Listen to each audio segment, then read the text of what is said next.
let's talk about big data for a minute. So I think it would help us if we could kind of help define the word, right? Because it's thrown around so much as this amazing thing. I mean, we talk about the number of devices being connected to the internet exceeds the human population, and it's growing exponentially. And so help us understand when you say big data, what do you really mean?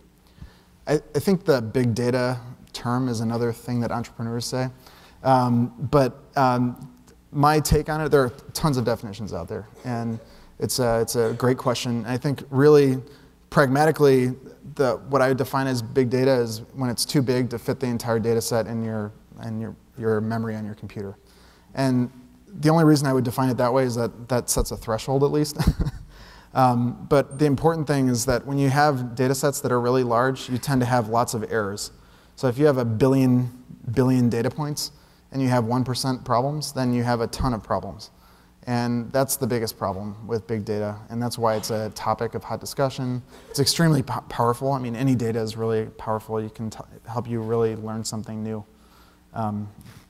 So, absolutely agree with you. I guess the thing that we talked about earlier really struck with me is you talk about companies drowning in data, and it's almost overwhelming, the concept, right? That we look at.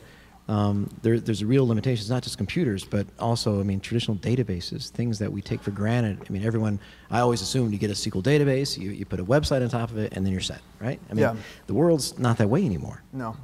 And I think what's really exciting, too, about the space is the emergence of sensors everywhere.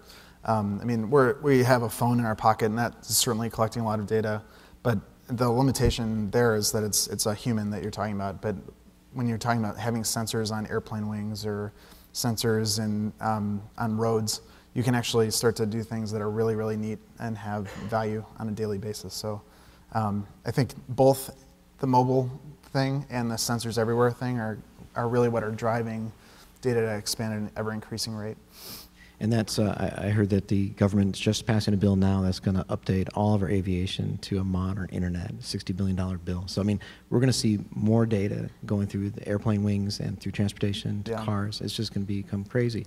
So, on a different tack, what are some of the more, I want to say, idiotic data sensors that you hear about? What's really kind of we're being, I mean, you could put a sensor on every chair in here, right? That when it opens and closes, right? I mean, what are you seeing out there that's just off the wall? That's a good question. You've stumped me. I'm not sure. I think, I mean, there are lots of things that are neat for the sake of being neat, and there are not very many things that are neat for the sake of being useful. But I personally, because I have this thread of academia in me, I enjoy both. It is the things that really aren't even neat that bother me, but I can't think of any off the top of my head. So there's no data you wouldn't like, basically all data. That's great.